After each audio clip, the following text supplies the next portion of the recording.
Peace, peace, peace. I am Phillip Roundtree, and you are tuned into. Wait. I was about to say the old name. I was about to say the old name of the show. You are tuned into Rhetorically Speaking. That's right, Rhetorically Speaking. No, it's not the lounge. Shout out to them for an opportunity that they gave me to host that show at WURD for about a month and some change. But now here we are on to bigger and better things. It's always good to have your own. Having your own is something that they can't take from you, right?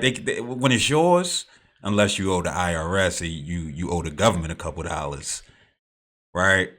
I mean, you get audited, then they going to take it. Not that I've heard about being audited. I just got to get my paperwork in by a certain date, but but you ain't heard that from me.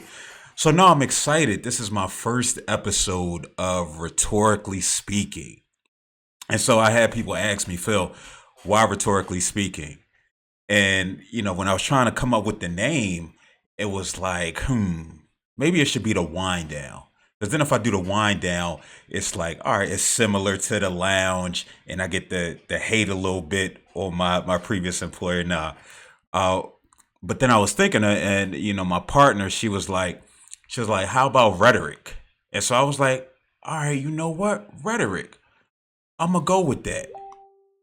And so it's like, all right, rhetoric. Then another friend of mine was like, well, how about rhetorically speaking? And I was like, bam, that's it. That's the name right there, man.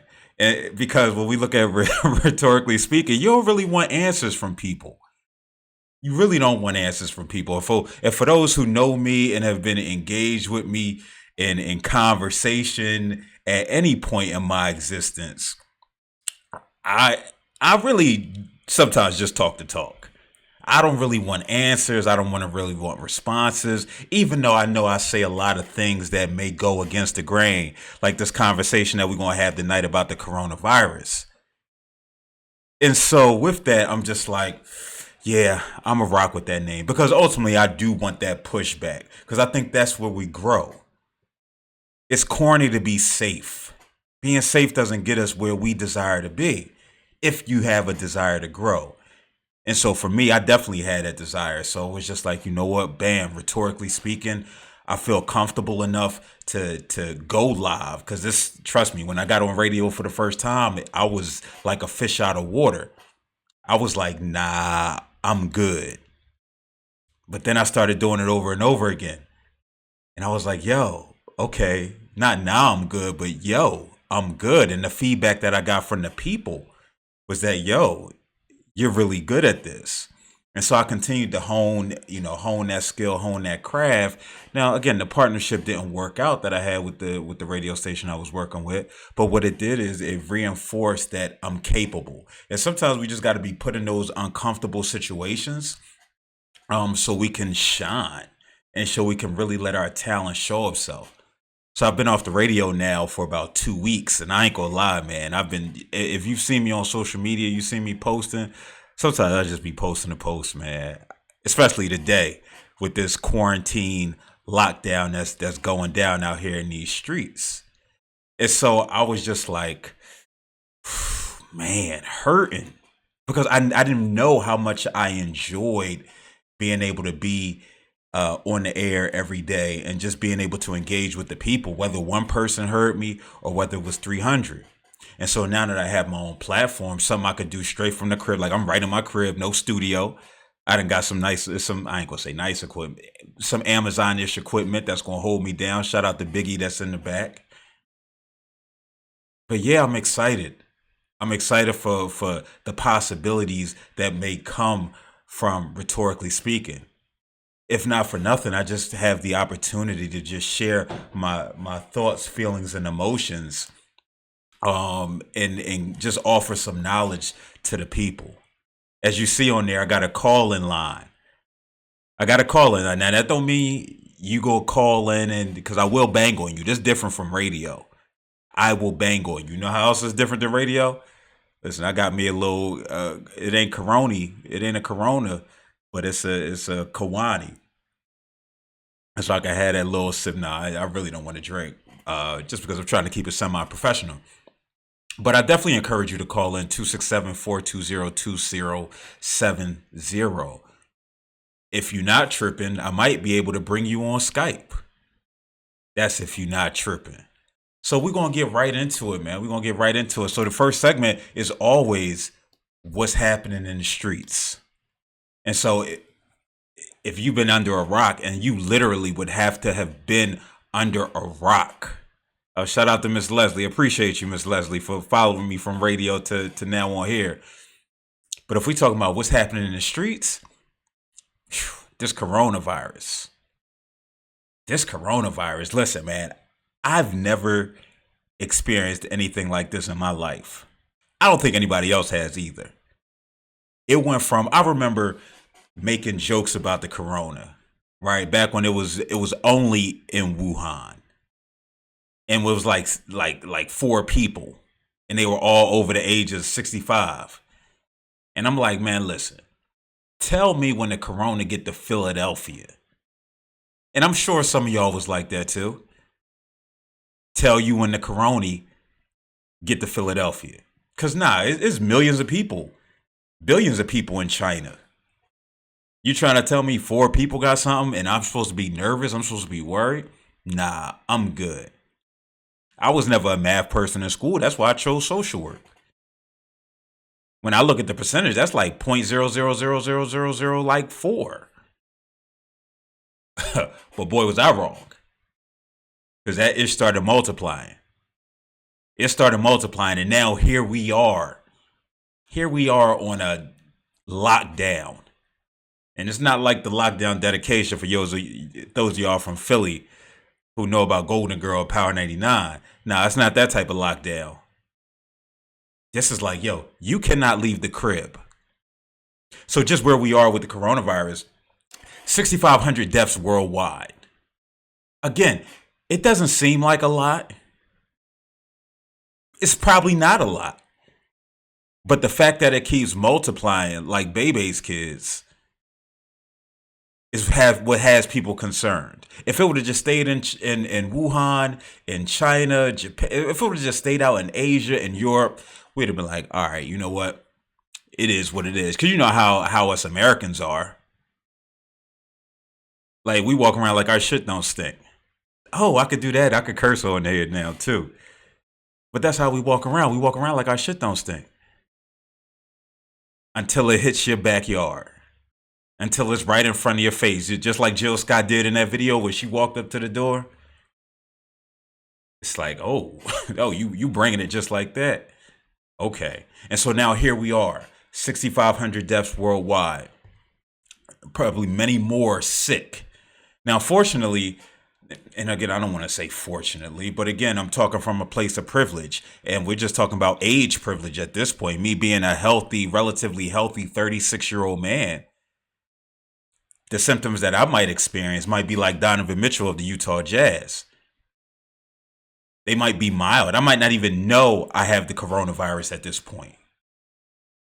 I might be asymptomatic, which makes me and other people probably some of the dangerous people because they are walking around like, hey, like everything is all good. And I can understand why that might frustrate and upset some people. And I'm going to get into that later. I'll tell you about this experience that I had. with somebody who's not coping with this with this coronavirus and what's taking place. But it is affecting people over the age of 60. Over the ages of 50, I've seen emergency room doctors having to be hospitalized because it's the idea that they have a compromised immune system the older you are, right? Now, if you have diabetes, if you're younger, you have diabetes, you have asthma, you have various things. Yes, you have a compromised system. And so you too are at risk. So again, it's not just impacting the elderly. We've seen a lot of deaths come from that age range, but it's impacting everyone. We just seen today Idris Elba come out and say he has the coronavirus. Now my thing is I'm not sure why people are coming out saying, "Yo, I got the coronavirus." Somebody said on my socials to normalize it. Okay, sure. Okay, sure. I'll say that to normalize it. But what do I get from that personally? And are we really normalizing when somebody like Idris Elba comes out and say, "Yes, I have it." Tom Hanks says, "Yes, I have it." What is it to show that? Yeah, it can happen to anybody. It doesn't make me feel any better or make me not worry anymore, any less when millionaires come out and say they have it. Let my homie Brandon come out and say he got it. Like, yo, Phil, I got the corona. Then I'm gonna be like, oh, but he got health insurance. And I'm gonna talk about some things that I've seen come from this coronavirus, how effed up this country is. But no, it doesn't bring me any peace. It doesn't make me feel a little better. It doesn't normalize it. No, this shit is still scary. And so for a lot of us, we just out here making jokes, we laughing, especially black folk, because that's just what we do. That's how we cope. That's how we deal with difficult situations. We take the worst of something and make it good. How you think we got chitlins or chitterlings, like I call it? Have you ever smelt chitterlings? Like, dog, keep it real. Have you ever smelt chitterlings? Doesn't smell very good. But hey, when you got to eat, you make it happen. And that's what we do. We make how that saying go? We make lemonade out of lemons. Because I don't want just lemonade made out of lemons, right? I need a little sugar, I need a little X, Y, Z, water and all that. Splenda preferably. But again, this is how we cope. This is how we deal with it. And so Idris coming out and saying it, all that's going to do is just bring out people, oh, my boyfriend. Now, come on, man. I'm tired of that. I'm tired of social media. But that's just me personally. For some people, that nervous energy they putting all on social media, just so they don't internalize it. I understand that too, but there's better ways to deal with it, and I'll talk about that later. And so, if you don't know the symptoms of the corona, then again, man, I guess I applaud you for just being that disconnected. But we know it's coughing, we know it's a fever, we know it has similar symptoms of the flu.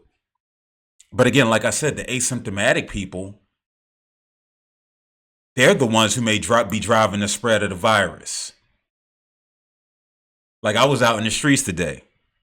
I am not upset about it at all because I know me. And I know I cannot sit in the house nonstop and not do anything, right? And again, I'll start to get claustrophobic. And so I went out and I went to my favorite bookstore. I ain't gonna say the name based off the story that I'm about to tell. And so as soon as I walk in, the barista says to me, "Phil, you gonna sit there?" Now, mind you, I sit at the tabletop. If you know me, you know where I sit at. It's like my cheers. I'm like Norm. And I was like, well, yeah, why wouldn't I sit in the spot that was, because I got to watch man do X, Y, and Z. And I'm like, okay, I see where you're at with it. Sat down, mind my business. And again, this goes to the fear that's taking place because of people posting on social media. Everybody wants to drop breaking news. Everybody got a cousin that got a cousin that got a cousin who works in the Pentagon. And they heard from a reliable source that told little Hattie Mae that we gonna be on lockdown. Or that way you all might just die. And so what that happens is, and I need people to be responsible when they're posting. Because you're making the problem worse. Now, if you're getting your jokes off, get your jokes off. Right? That's what I do. I get my jokes off. But if you think you're CNN, if you think you NBC dropping this news, I'm telling you that, yeah, you shouldn't do that. We need to follow that one source, and that's what I'm recommending to people. Listen, find that one source that you can watch, that you can listen to get your information, and cut the rest of the shit off. Log off social media completely, because what's going to happen is it's going to continue to manifest and incite the rising of your anxiety. And so after that hour I'm doing my work, somebody says to me, Phil, you ain't bring breakfast?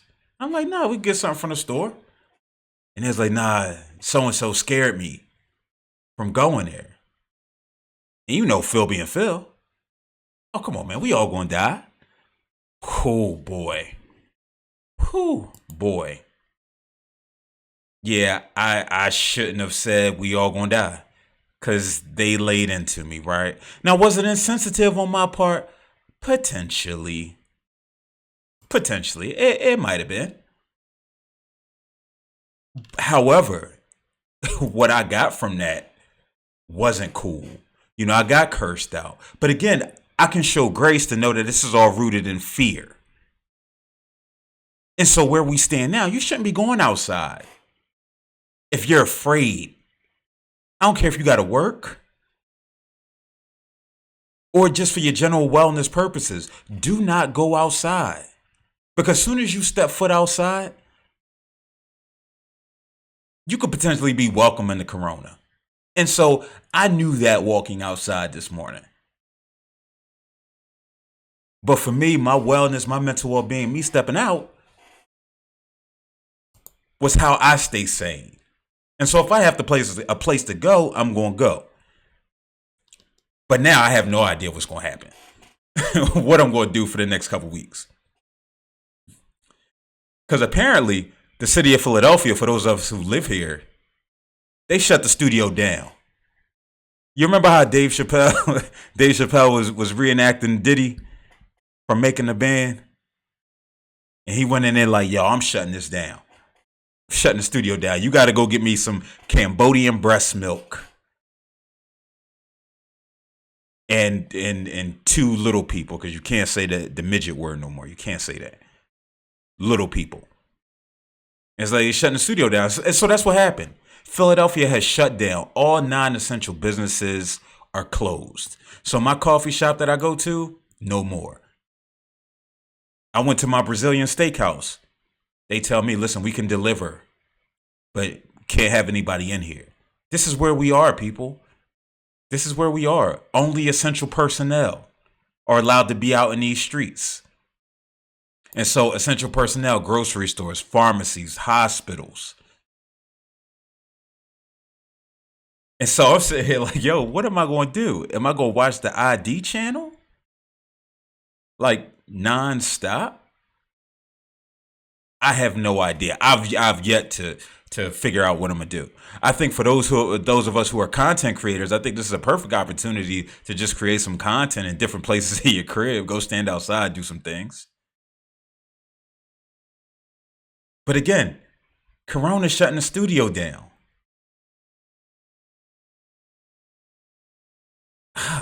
Man, I don't even know what else to say. Like, they shutting stuff down. Look at San Francisco, and this just came down within the last hour. They put a shelter in place order in effect. It is now in effect in San Francisco. So what's that? So there's a 3-week curfew, 24 hours a day. Those same essential places only, grocery stores, pharmacies, hospitals, etc. Those are the only places that you can go.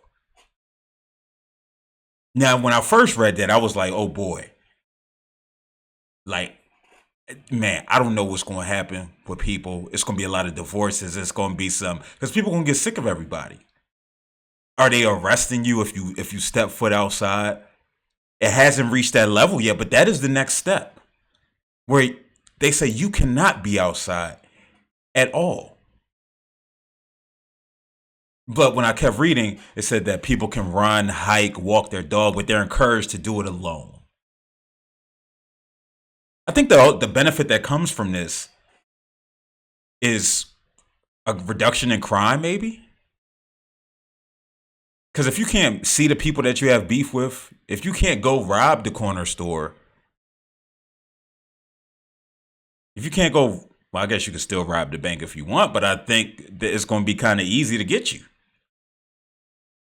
So be mindful of that if that's how you planned on giving it up these next couple weeks. I'm not going to lie. Did I think about robbing the bank? Yes, I did. But now the police not going to be busy because everybody else in their crib. So again, think about that. Again, these are the times that we're living in, and it's all in an effort to stop this corona. There's some fear that this might be in effect all summer. Well, we see what the leadership or lack thereof, and this is why good leadership is important, no matter what type of business you're in. Because right now we have no idea what the hell we doing. You got San Francisco shutting the studio down. Philly shut it down a little bit. And there's other places that's just business as usual. And so with y'all president, he just letting run amok. But that's the incompetence that's in the White House right now. We should have been like Italy. We should have been like Italy. We should have been shut everything down. In Wuhan, they've where it originated, allegedly. Because I'm not going to get into the conspiracy theories that I've heard over the last 48 hours. We're talking about 5G and Bill Gates got something to do. I'm not getting into all that. But allegedly, it started in Wuhan. And so now they're coming off restrictions. They like, yo, we good. We good right now. Coincidentally, it's been about 90 divorces, 90 people that apply for divorce, like soon as the lockdown ended. Listen, I get it. I've never been married, but I can only imagine. You shouldn't be around your spouse 24/7. That's not healthy. That's not normal. That's not good for your wellness. But again, we're not prepared because we got to figure out, who's going to get the money. If this doesn't show you what capitalism is all about, then I don't know what to tell you. Meanwhile, over in, I believe it's North Korea, or it may be South Korea, but I believe it's North Korea. They have a drive-through coronavirus testing. 10 minutes. 10 minutes. A 10-minute test. Drive up. Well, here, send your results. Meanwhile, we don't even have enough to test. Test anybody. And this goes into my next point. What have I learned from this coronavirus? What have I learned from the coronavirus? What I've learned is that our kids, a lot of our kids, the only way they're going to eat is through public schools. I mean, I already knew that, but that's for y'all who didn't know. The only place some of our kids are going to get loved was in school. Now they're in home in these horrendous homes, both physically and emotionally and mentally. So yeah, our children's nutrition are tied to school. And also our healthcare being tied to employment. So for real, I shouldn't really be out here in these streets because I don't have healthcare. So I'm just living on a wing and a prayer. But again, our healthcare is tied to our employment. And for those of you who don't know, quick history lesson. So back during one of the world wars, they were trying to incentivize people for jobs. And so to incentivize them, it was like, oh, we'll give you health care. And they was like, hey, it's a good idea. Hey, I'll give you health care. Hey. So everybody started offering health care as a condition of their employment. Now what happens? Those who are unemployed don't have it. Or if you have a job where you're underinsured, you SOL. And so that's what I've learned just from this. Again, what I've also learned is that, and I forgot one more point, we've never seen nothing like this. Again, we don't know how to react. And so condemning people for going outside, trying to maintain and live a normal life, as I put on my social media, yeah, you must live in that iPhone glass. Right? Like we all living in that iPhone glass. Draw a crack at the drop of a dime. So who are we to throw stones? We're not in a place for that. We're not in a place for that at all. So, I see posts going around like we should be, banding together. When have we ever banded together in this technological era? We're so divided right now. Everything is about moral judgments. We're passing moral judgments on people with everything that they do. So if I go outside to go to Uncle Bobby's, it's moral judgment being placed on me. I don't care about society. I'm putting everybody at risk. Again, glass houses. It's a possibility, yes, I might be putting people at risk, in particular myself. But what about when the corona not happening? When you're walking past the homeless man, not even saying, no, I don't have any money. Not acknowledging them as a human being, not acknowledging the humanity in a person. What about you not taking the HIV test? So you can know, number one, your status, but also to ensure that you could take proper precautions not to infect somebody else. Like these things matter too. You're right. Like this stuff matters too. When we talk about caring about humanity. About not littering. Again, a smaller scale. Smaller scale. But again, let's not pass this judgment on people. Because again, we pointing the finger right back at us. So in the midst of this corona, there's been no sports. There's been no sports at all. South Korea, shout out to my mother, who always tunes in. South Korea has the drive up test. But there's been no sports. The NBA has shut down. Major League Baseball has shut down. The NCAA late to the party as usual. College basketball. College football. They're always late to the party.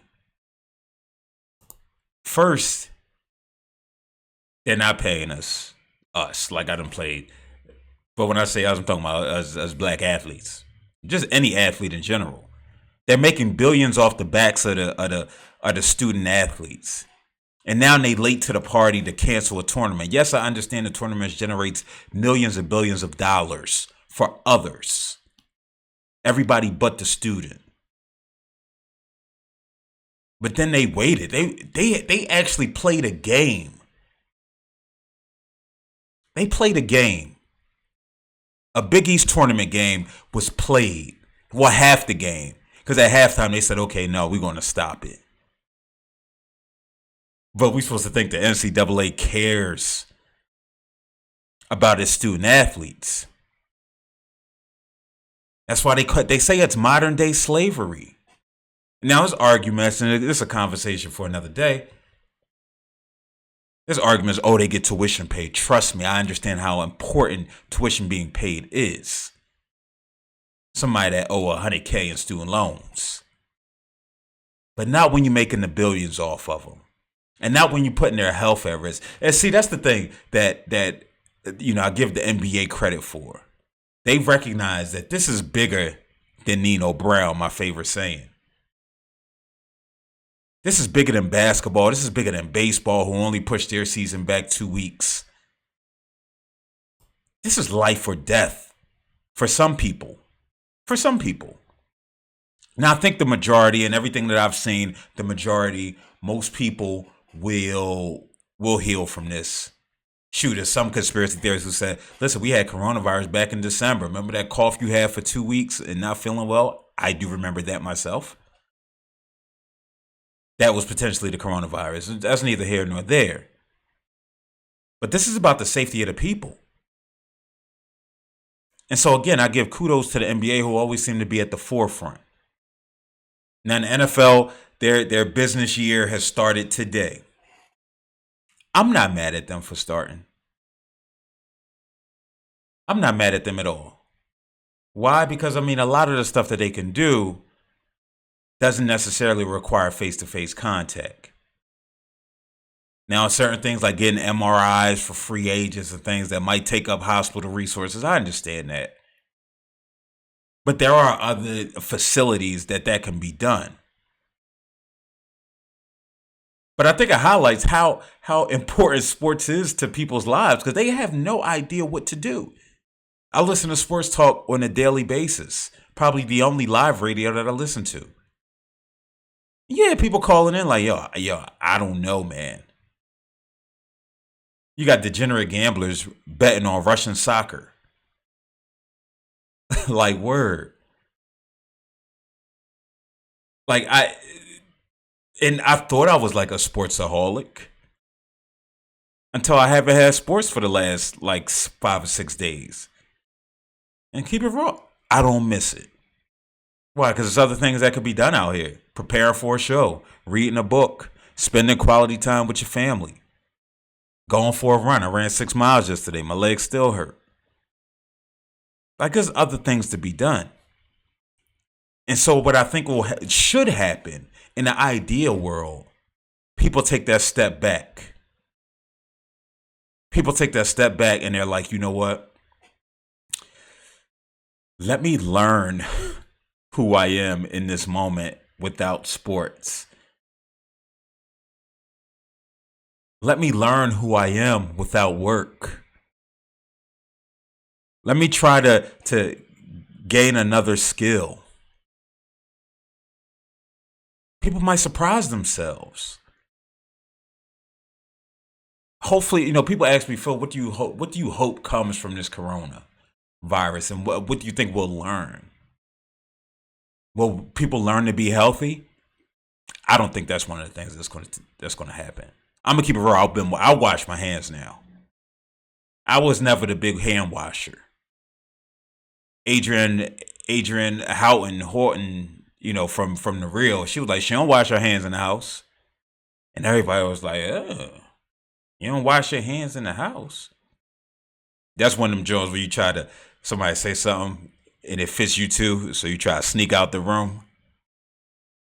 Like, yeah, if I go to the bathroom or something, well, I throw some water on my hands. But nobody really does the 20 seconds in the crib. You might splash a little water just so your partner think you washed your hands. I'm not the only one.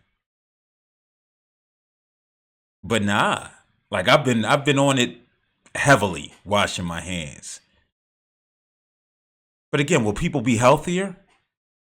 For those who have type 2 diabetes and it's related to their lifestyle choices, will they lose weight? Will they make other healthy decisions? I mean, I see where we are, right? This may be the tipping point for some. I'll say that. But I feel like the tipping point ideally would have been when you did get the diagnosis. I can only speak for me. When I was told at 17 that I was pre-diabetic, it was like, ho, ho, ho. No, I would not continue on this path. I don't know. I didn't know what I wanted to do in life, but I knew I had a life that I wanted to live. Now, again, it's not lost on me that there's so many other factors that go into our physical health. But I'm just not as encouraged, just based on how things have been and all the data we have, that something's going to change there. Do I think people will be living for it today? Maybe. Maybe. Hopefully within this 2 weeks, this will show you that it's more to life than just work. I holler that all the time. You're so much more than the one thing that you're known for. So if you're known as a worker, and that's what you take on, that's what you encompass, that's what you embody, then hopefully during this 2 weeks off from your place of employment, you realize that you're more than that. Again, that goes by trying different things. That goes to reconnecting with family. That goes to just embracing self. It's going to be a hard time for people, man. Not really being able to leave the crib to go nowhere. You won't have to sit with yourself. God forbid the internet go out. Whew. Shit gonna get real then. But you have to learn how to sit with yourself at this point. No, don't lay in bed. I heard a doctor say that the bedroom is for sex and for sleeping. And she said this on the radio this morning. And I said, I agree. And my mama watched it, so I can't take it to another level that I want to say. But this ain't live radio. I mean, yeah, this ain't radio, mama. This is my live stream. No, I'm still not gonna say it. I ain't got the heart to say it. Peace. But that's all that should be happening in the bedroom. Get up, come downstairs, walk outside, go sit on your steps. Do not stay in bed, because that makes you more susceptible to depression and anxiety. Now, I get it. You got 30 million students who are out of school right now, including my daughter. 30 million. Again, when I say they shut the studio down, they shut the studio down. Now, I get you might want to stay in the room. But nah, you're a parent. Parent for these 2 weeks like it is here. I can't even think about it. Like, hopefully my daughter come back over, because she split time. But yeah, maybe not. Maybe she stay where she at for the at least a week and a half, right? Because my daughter different. I'll get into that in future shows. But get out the bedroom. It really is going to do nothing for you, but just make you more susceptible to depression and anxiety. We got colleges out here doing distant learning.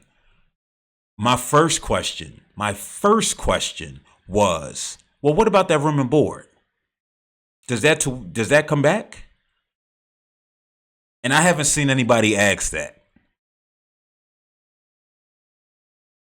My son is in college. He hasn't come back yet.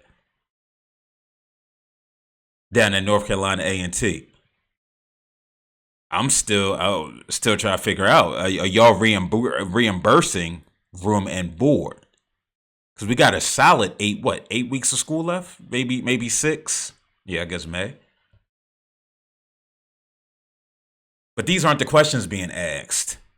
That's why I don't even watch the Joe Biden and Bernie Sanders debate.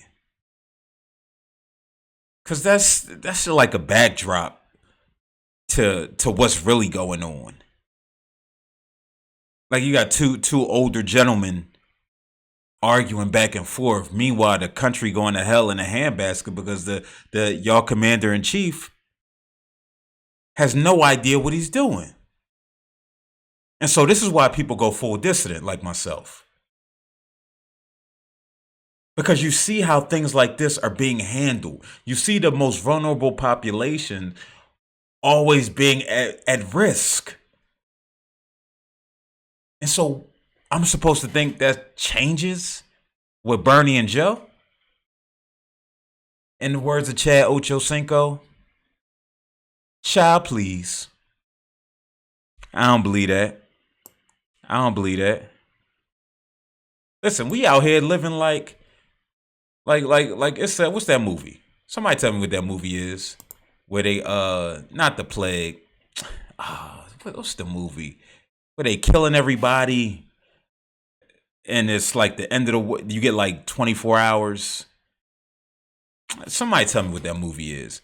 But as I sit and think about it and I sit and see what's going on, it's gonna irritate me not getting that movie.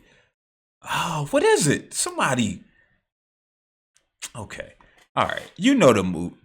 Thanks for showing. The Purge. I was struggling to get that out, brother. Appreciate you. And the homie Rashawn got a dope event taking place. Check out his page on social media. That's Rashawn, RWENSHAUN. Check it out on Instagram. Again, helping us take care of our mental health, which is so necessary. But we see the purge taking place. The purge-esque things. We see people fighting over toilet paper. Like I'm watching like old white women like literally punch people for rolls of toilet paper. And so what that goes into, again, we always got to make it something bigger. Socialism versus capitalism. Now they starting to divvy out rolls of toilet paper to everybody else. See, this is a socialist. This is what socialism would look like. It's like, nah, this is what no leadership looks like. I ain't gonna lie to you. I went in Dollar General today. I was like, all right, let me get some water. No water. I take that back. They had water. But what water did they have? Dasani. What am I supposed to do with Dasani? Like, if I want that, I might as well go drink tap water. But again, this showing that we in the last days. I'm not necessarily the most spiritual brother. But show me Dasani on the shelf. And I know Allah and Jesus are on their way back together. They like Shaq and Kobe. God bless the dead. Dasani. I'm still upset about that. I got to drink Dasani. I'd rather boil some water. We got travel restrictions going on. Banning people from Europe coming here. Like, I think that's giving Trump what he want. He loved banning stuff, right? But and it's in an effort to keep us safe. And there's no cohesion with this. It's nothing is making sense. Again, this goes to that leadership piece. Somebody I met who is from England by way of Ghana, Yeppy. Shout out to Yeppy, such a dope spirit. She held me up and said, Phil, I gotta go back to England. Like ASAP. And then she sent a message to everybody she met, like, yo, I gotta roll. Like, and then you see the pictures of people caught up. You see the pictures of the people caught up in customs. You see the videos of people coming from cruise lines that's stuck on water. It shows you the seriousness of the coronavirus. Or it shows you the fear that the coronavirus and that the experts and the people who are disseminating the information is causing. Because again, keep it real. Do any of us know how real how well, we know it's impactful. I'm not going to say that. But is it really a level 10? Or is it a level 4 and can become a level 10 at some point? If you haven't taken care of yourself or what have you. But everybody's operating from that it's a level 10. And that's why I have the question, are we being paranoid or are we being cautious? You see the call in line 267-420-2070. I don't know. Khalil says, funny, I was just contemplating indoctrinating my son into Pee-wee and the addiction that is sports life. Then everything got canceled. Guess I got my answer. Oh, shout out to you also, brother, for letting me know it was the purge. Yeah, I mean, it's no, I wouldn't necessarily say that you got your answer, but I mean, again, sports can be a beautiful thing, but it shouldn't become your everything, because we see what happens when it becomes your everything, and that's when we have athletes who are on drugs, athletes who go bankrupt because they have no idea what to do after sports. It could be a difficult transition. But no, you can learn so many dope skills, so many amazing skills, like teamwork, like how to lose. A lot of people don't know how to lose, and you see that every day. Nobody knows how to take a loss without it impacting ego. That's something that can be learned from sports. If you start at a young age and you cultivate that experience for them. Yeah, it's just one of those things, man, with this coronavirus where the best thing that we can do is stay informed from reputable sources rather, log off, not being on social media, not commenting all the time about corona, not watching people comment about corona, stoking the flames of your anxiety. Just doesn't serve us, doesn't help us in any type of way. I mean, there's more topics that I have to get into, but I think I'm gonna say that for tomorrow. I thought it was a good first episode. Hopefully, my co-host will be available tomorrow. Hopefully, she ain't got the Rona. I mean, she like 17. No, okay, okay. Let's do a rewind. Right? Let's do a rewind. You can't make jokes about anything under 18. Thank you, Robert Kelly. She like 20, 21. That's what we're going to do. That's the new cutoff when we make jokes about age. So she should be fine. So hopefully she'll be through tomorrow, because I wanted to get into this Andrew Gillum and what's been happening with him, as well as Young Berg being accused of brutally pistol whipping his girlfriend. But we're going to say that. So listen, I appreciate you all, man, for tuning in this first episode. We gonna get it right. This gonna be something that's coming to you Monday through Thursday, 8 p.m. until I ain't gonna put no time on it. So listen, I appreciate y'all for tuning in. Peace.